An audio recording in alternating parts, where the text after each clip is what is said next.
Welcome back to another episode of Rock Boys Football. Kirby Smart, the Georgia Bulldogs heading into 2025, just flying under the radar. And this is one of the more under the radar Georgia teams we have seen heading into a college football season in a very long time. I mean, you turn on ESPN or you turn on some of these national media talking heads, they're picking Georgia to lose 3 or 4 games in the 2025 year. Now, what's funny about this conversation is, look, I ain't getting up here and necessarily arguing that Georgia should be the preseason pick to win a national championship. In fact, I think a lot of Georgia fans who are listening, the Georgia fans who follow this program pretty damn closely, would probably, I don't know if the right word is admit, but would probably recognize that this roster that Georgia has, this football team going into 2025, has a ton of question marks. One of the most questions we've had about a Georgia team heading into the fall that we've seen in a very long time. You start kind of running through the list and say, all right, new quarterback in Gunnar Stockton.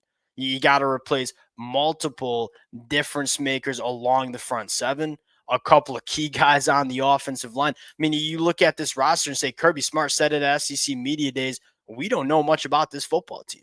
Most of this roster, 54%, in fact, of this roster, first and second year guys with this Georgia program.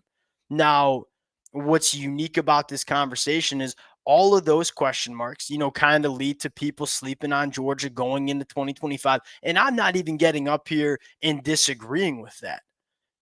I don't know if it matters all that much. I think what matters a heck of a lot more is if Georgia can get back to playing Georgia football. And what I mean by that is get back to how Georgia played in the 2021 season, the 2022 season, when this team was by far the best program in the country. Because you go look back at what that was in 2024, so unique about that is 12 months ago, that was maybe the most confident I have been about a Georgia roster since Kirby Smart has been there. And it ended up just not really achieving the expectations that a lot of us had for that football team in the 2024 year because they didn't play that Georgia brand of football. Now, what needs to happen for Georgia to get back to that brand in 2025? That's the question that I think a lot of Georgia fans are asking. Look, I don't really necessarily care about the roster as much as can we get back to how Georgia wants to play and how Georgia has dominated this sport for the last 5 years. That's the conversation I want to get into. Before we do, and as always, just want to say thank you to you guys. And especially to the Georgia fans, covering this program during the summer months on the recruiting trail, heading into fall camp where we got a lot of really intriguing position battles. It's going to be a blast. Appreciate you guys rocking with it. If y'all do enjoy the content, consider subscribing to the channel. Without further ado, let's get back to it. Now, I want to start with this, getting back to the Georgia recipe is what we might call it on this podcast here. Go back to the 2024 year. I don't mean to recite numbers that many Georgia fans have probably already heard, but Georgia 3.9 yards per carry last year in offense, 84th in the country, negative 0.2 in the turnover. When's the last time Georgia has been negative in the turnover margin? I haven't gone back and looked it up. I can't imagine it's been anytime soon. Kirby Smart, Georgia, they've made a living on running the football, not turning the football over. Then you look at the defensive side of the football and say, although they had legitimate difference makers, a guy like Michael Williams, guy like Jalen Walker, a handful of other guys that will be playing on Sundays over the next couple of months, it wasn't the smothering, dominant Georgia defense that we've been accustomed to seeing over the last couple of years. They were outside of the top 30 in stopping the run. They were outside of the top 30 in sack percentage. Those are numbers that we're not used to saying around this Georgia program. And so, look, do I understand where the question marks are coming from around this Georgia team? Absolutely. And to the Georgia fans who've been rocking with the fellas the last couple of months, y'all know I got plenty of question marks. That matters less. And what matters to me more is making sure that, the real fact of the matter is that's how Georgia recruits. Go look at their recruiting classes over the last 5 years and go look at where all the blue chip talent is coming in. Yeah, they'll grab some blue chip wide receivers and they grab blue chip guys at pretty much every position, but consistently, the guys that are going high in the NFL draft, the best guys in Georgia's recruiting classes, they're line of scrimmage players. This is a program that recruits to run the football and just smother you on the defensive side of the football. Everybody wants to talk about Gunnar Stockton and how good he's going to be in 2025. My take on that is, look, I don't think Gunnar Stockton's going to be bad. But if Gunnar Stockton needs to be the guy that wins Georgia national championship, Georgia in a national championship team, that's probably my take. And that's not me counting out Gunnar Stockton. I think it has a lot more to do with, look, if Georgia gets into that national championship conversation, of which they are certainly in, but if Georgia goes out and wins a national championship in 2025, it's hard to envision it being on the back of Gunnar Stockton. And it's a lot more of, hey, we're going to get back to running the football and dominate on the defensive side of the football. Now, that's all lip service, right? Well, what needs to happen if that Georgia team gets back to that winning recipe? I think it has a lot to do with some of these young cats on this roster stepping up. Because as you sit right now, there are a lot of questions on this football team. But like we've been saying all off season long, there are a lot of potential answers as well. The first set of young cats that I think need to step up, they're on the offensive line. Guys like Dan Calhoun, guys like Juan Gaston. Dan Calhoun being a year two guy, Juan Gaston being a true freshman. Why did I pick these two particular offensive linemen? Because they're big, they're people movers. They're big bodies who are some of the more physically imposing bodies that Georgia has on this roster. If Georgia wants to do what they want to do in 2025, which, make no mistake about it, is not just compete, but win a national championship, got to get back to the upper half and running the football. I would argue you got to be a top 20 team in the country when it comes to running the football. That's always been the recipe for Georgia. Well, guess what really helps you do that? Having guys like Dan Calhoun, Juan Gaston, who are absolute ass kickers up front. You look at this Georgia offensive line. Here's my take on the tackles, and I know the tackles got a lot of heat, especially at the tail end of the year.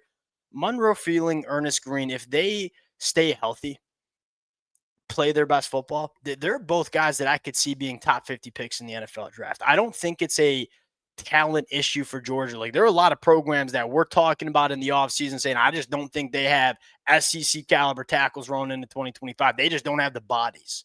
Georgia has the bodies. They have the talent. Ain't no question about that. We got to stay healthy and play to our potential.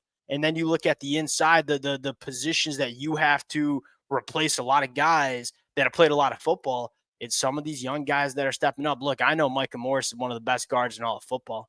I've heard a lot of good things about Drew Bobo. I feel like everyone just kind of assumes that Drew Bobo ain't really all that good. He's probably going to surprise a lot of people. And then Dan Calhoun, Juan Gaston, guys that really can impose their will on opposing defensive linemen. That's what we're looking for. That's arguably some of the more important young cats on this football team. Going to the defensive line. To me, it's Elijah Griffin. I feel like we're just getting like prospect fatigue with Elijah Griffin. Ever since this kid bursted on the scene, he was kind of a lock to go to Georgia. Wasn't all that much of a surprise when he committed to Georgia. Has enrolled with Georgia. Everything you hear about him is like, this dude is about as day one ready as it gets, but people just aren't talking about him like we're talking about a Bryce Underwood at Michigan or Decorian Moore at Oregon. Can Elijah Griffin be that guy year one as a freshman? I mean, you also look at the second-year defensive linemen, Joseph Jonah, guys like Jordan Thomas, Justin Green, Jordan Hall going into year three. All of these guys, blue chip, some five-star prospect, guys that we know can be game wreckers. Well, look, if you are closing your eyes in envisioning Georgia being a national championship team, it's these guys hitting, and these guys hitting earlier than we would expect.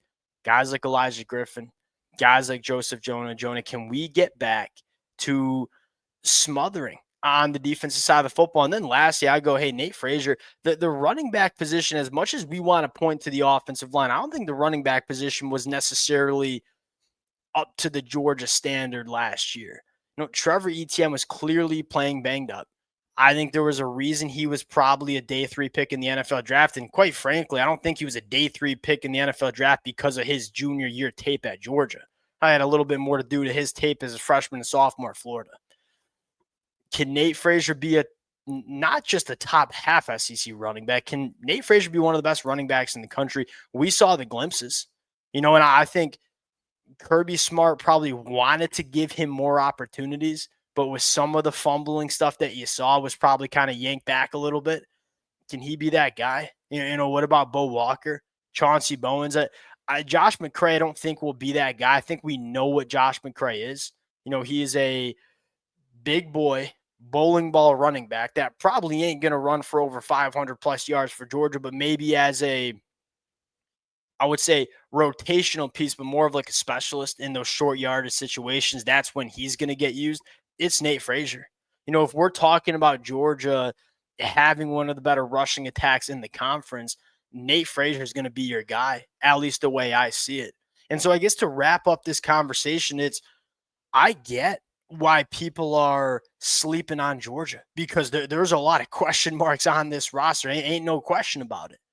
If Georgia can get back to playing their brand of football, that seems to be the key. And I know that's all lip service, but what's so important about it is like we need these young guys, these first, second, third year dudes. We need them to be ready to play the way we expect them to play in 2025. And if you get that, this Georgia team is going to be right back in it. I mean, Georgia had some serious problems with that team in 2024. They still beat Texas twice. They still won an SEC championship game. Not as far off as many people, I think, like to think. Hey, if there's one thing I've learned over the last 5 to 10 years of watching college football, you don't count out Kirby Smart in Georgia. That's what I've learned. All right, we'll cut it there. Appreciate you guys rocking with it. If y'all do enjoy the content, consider subscribing to the channel. We'll talk to y'all later.